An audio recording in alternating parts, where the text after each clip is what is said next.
Okay, Ben, you're on. Hey, thanks everyone. First of all, for those of you who are tweeting along with the events, I'm at Bratton, as it should say on the first slide there.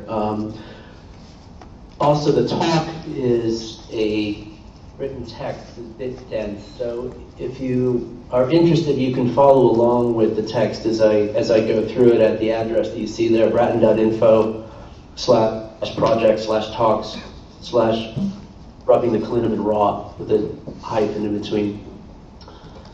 I appreciate the invitation to speak with you today. Sorry I can't be there, and for your indulgence of doing so as a screen image with little bits of washed out projected RGB and packet switched compressed audio, which along with my prepared images may organize something like a speaking author, but if it doesn't, that's okay too, as my address today concerns precisely the persistent illusion of bodily coherence as it relates to what we would call the cosmopolitics of post-humanism and post-humanist technologies and their attendant philosophies of technology. So let's start at the conclusion, or at one end of a certain trajectory of humanism, with Michel Foucault's image of quote-unquote man is not only a very recent conceptual invention, but also one that is in the process of washing away. A word written on the beach, now smeared smooth by the waves of the world. My argument, then, to reduce it in advance of itself as much as possible, regards the design problem and the design brief for post-humanism. One, to move past vestigial humanism that would predicate speculation upon and design of the post-Anthropocene era as the maximalization of human beings as the privileged unit of analysis and agency. And two, by doing so, by naming, indexing, building, projecting, and developing upon a more genuinely post-humanist agency and authorship, platforms that are much smaller than the Vitruvian scale, much larger, more diagonal, more hybridized, more alien, more cyborgian, more fleshly, more cerebral, more animalian, more vegetable, and more mineral. Now these already exist, and the job, I think, then is to make them into formal ideas, words, thoughts, and images, and to build upon them. Whatever future exponential amplifications are at work and in store for us in the computational flowerings of bio, neuromolecular urban convergences and transvergences, what some weirdly call the singularity, that should be the emergence of diagrams of agency and embodiment that allow for less, not more, formal and procedural entropy than the Holocene era provided for. More diagrams, not less. More species, not supersized versions of a few generic models, for example, Americans. You personally are not the design problem. Humanity, as opposed to the full territory of animality, distributed cognition, and promiscuous language, is also not really the design problem. In fact, the deterritorialization of the human animal and of the specific diagram of the human as a format that has been shuttled forward from the Enlightenment, that is the design problem. Just as Marx argued that the real product of capitalism is not things but social relations, the real product of evolution, which is never only natural or artificial, is not so much individual bodies than assemblages of techniques of adaptation, such as vision, fingers, fur, songs, memory storage, energy storage, signal distribution, held together in fleeting embodied forms.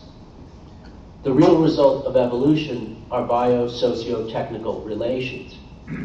You, to the extent that you can be said to be a discrete thing among the ecology of things, are an iteration of the forces at work, a specific instance of a specific genetic and contextual bloom. Those forces themselves are the design space, and they are interested in all kinds of non-human, ahuman, and post-human diagrams. But superhuman diagrams, why? That's so Terran. Now, let's go back to perhaps the key moment in the development of an informational and computational ontology of the world, worldly matter, worldly processes, that is 1 AD. For Lucretius, the Roman poet, scientist, and Epicurean philosopher, the universe is not comprised of solid forms on its physical plane, but a field of ceaseless flux and churn. Think of dust motes falling and floating in the crepuscular light of a projector. Atoms tumble in the void. Lucretius calls them primordia, or seminaria, falling constantly downward. This is the state of things. What appear to us as solid forms are but clusters of atoms that have fallen into one another for a period of time and which will in time fall apart. The name for the force of collision, which causes these downward arcs to tumble into assemblage, is translated from the Latin as swerve. Atoms swerve, if by accident, and in accumulation, the entropy of the void gives way to the negentropic formulation of the world. This economy of entanglement between atoms, so located and so interdependent in their communication in flight, the fluid dynamics of form we call the Clinamen. And it has been the source of considerable meditation in continental philosophy, from Marx's doctoral dissertation to Deleuze's logic of sense to Michel Serre and Bergman's physics.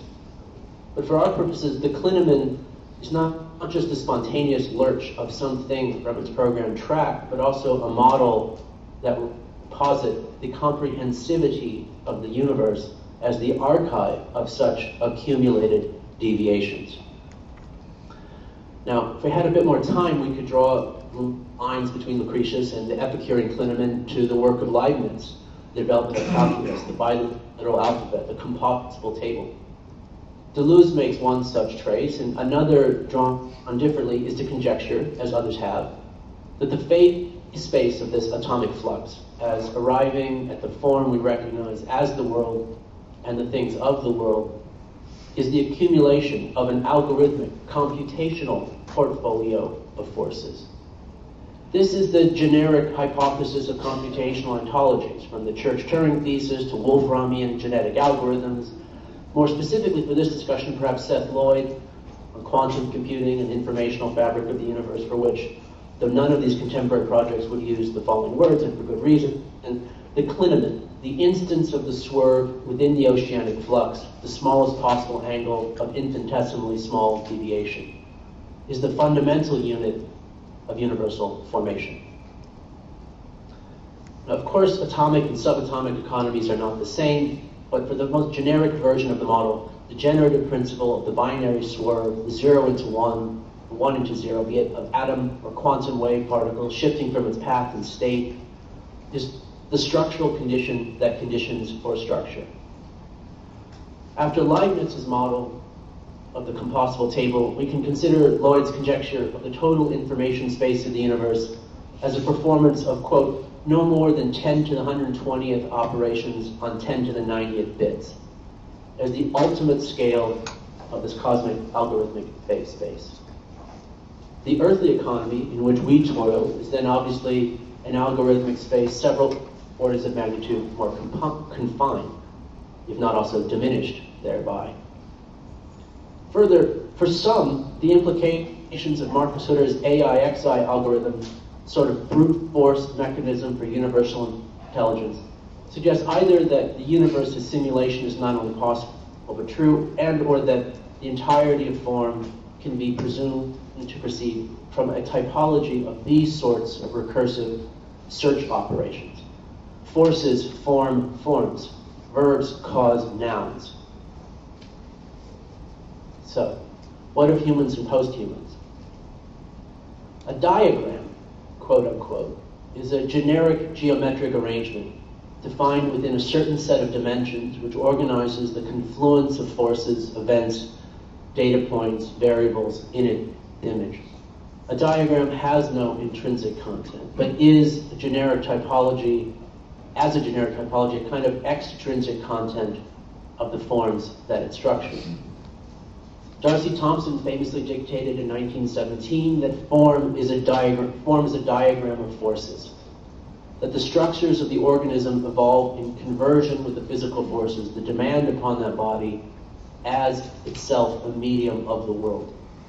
A body which is realization of endogenous but not intrinsic forces, such as the expression of genetic code, and the exogenous but not necessarily extrinsic forces, such as the different consumptive pressures we associate with both natural and sexual selection.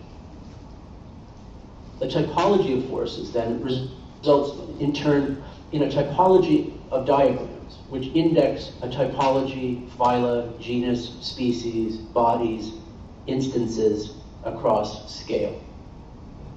The carving of minerals by time and the carving of animals and vegetables by time are, in this sense, homologous economies. Now, what then of the human diagram? Is it the Vitruvian conceit that ultimately pre-Copernican geocentric view of the world radiating from the human and humanist center like so many layers of prosthetic innovation?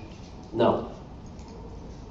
Is the premise of post-humanism one that seeks to go around or to decenter, please stop saying transcend, the human diagram? For me, yes.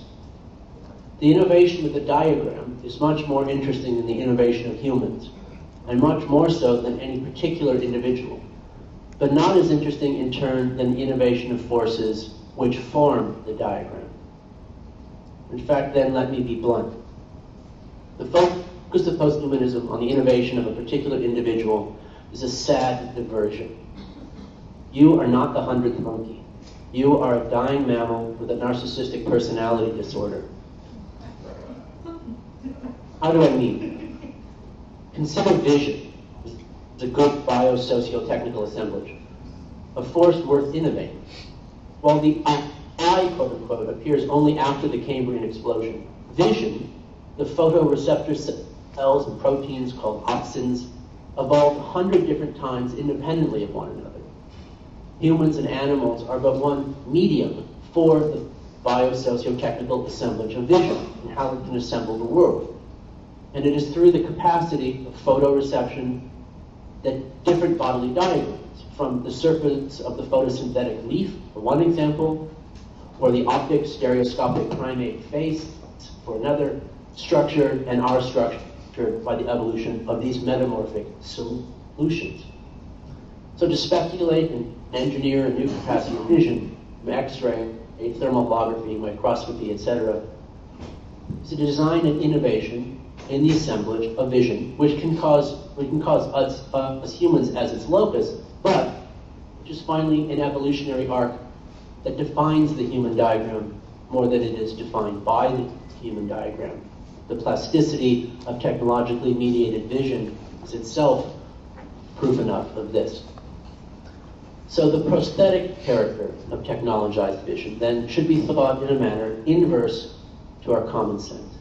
Instead of mediated vision as a human prosthesis, humans are the prosthesis of that evolutionary assemblage, techno-mediated vision, which is to say, all vision.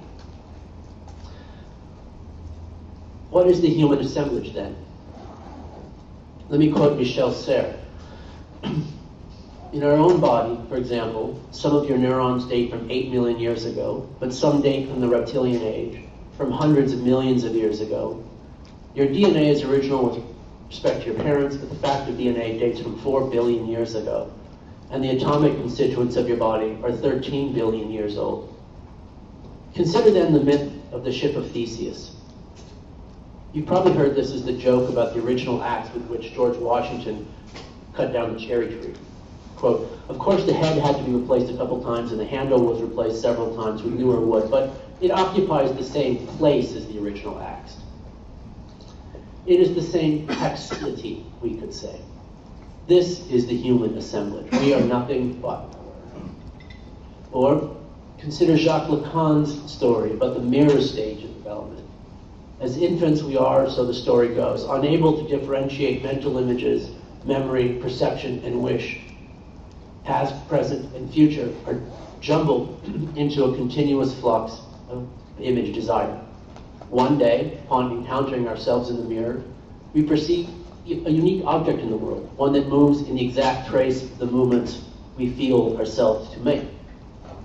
We realize that it is our reflection, and we see that our reflection is a single, coherent, contiguous form with a distinct outline. It is a diagram in this way, and we come to be fooled by the visual coherence of the form that we see in the mirror into believing that we are a single, coherent ego, that we are physically, psychically, biologically as singular and discrete as the image reflection. For Lacan, this basic pathology drives ego neurosis, and in some cases, psychotic thought. Or for those more predisposed towards neurophilosophy than the Heideggerian models, Lacan considered the Churchland's eliminative materialism, which suggested the presumed correlation between the idea of a thought that we experience as a specific form and the underlying synaptic activity in a brain have little direct homology and formal relation. The specificity of a thought as the expression of an analogous thought-shaped neuronal event goes out the window, and with it even more so the tiresome fiction of the individual human as the core central unit of serious analysis, speculation, design, and emergent economies. So in case it was not already obvious then, the Ayn Rand formula of individual maximalization and some versions of libertarianism so derived, including some of those that animate some of the Marvel Comics fantasies of some of the transhumanist discourse, is neither rationalist nor futurist, but instead superstitious, reactionary, and archaic. So does exabyte, yottabyte, zettabyte computing reverse that disillusion or hasten it? Now, consider this in relation to an experiment that Gordon Bell directed at Microsoft in the last decade. Well, what if we could record and play back the entirety of our worldly perceptions, all daily vision, audition, recorded in maximum resolution with infinite storage and maximum infinite playback? And one presumes the ability to trade files between recorders and recordees. What happens is not the triumph of the mega-ego, the coming of the Superman hyperperson, but instead the reverse of the mirror stage of development, whereby we lose the ability to differentiate past, present, and future, like the infant. And in this, also lose the ego-coherency of the individual person. We fall back into the flux with no single reflection to fool us into bizarre feats of narcissism. Not superhuman, unhuman.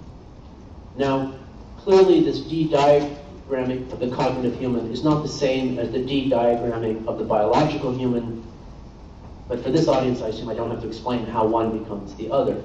The complex technologies enrolled then in the quote-unquote singularity narrative will, in their convergences, work less to concretize and amplify the empty content of the individual ego person who mistakes their self-image as a design ontology than it will serve to perforate and scatter the human as a meaningful category. Instead, ecology. Is this point the moment then of divergence between transhumanism and post-humanism as design programs? If so, I vote for the latter. After the volcano at Pompeii, archaeologists in the 1860s discovered cavities in the ancient rock, human body-shaped voids in the filled earth. Later, they filled those voids with plaster to produce the forms of the bodies that disappeared there. That is the design space of the future, of the post-Anthropocene. Designing around the void left by the evacuation of the human diagram. But humans themselves, you and I, are not just diagrams. We are archives. We are gatherings of all the evolutionary diagrams of forces, bio-socio-technical assemblages that have installed us at this precarious geopolitical arc. The situation has activated the archive that is the human in such a way that we have consumed as fossil fuel, that is, as peat, the archive of pre-Cambrian life in the blink of an eye, 1 century. That is the crisis of the Anthropocene. Archives cannibalizing archives. like at Pompeii, in that case volcanic ash, that which destroys a civilization is also that which gives that civilization form for subsequent curious descendants, even if as negative shadow. In our case, is the convergence of technologies set on the evacuation of the human diagram, art-elect war, or slow, quiet dissolution, that which provides for the durable afterimage of the human diagram? Is that how to designate the post-Anthropocene, the geologic era after humans and humanism? Thank you.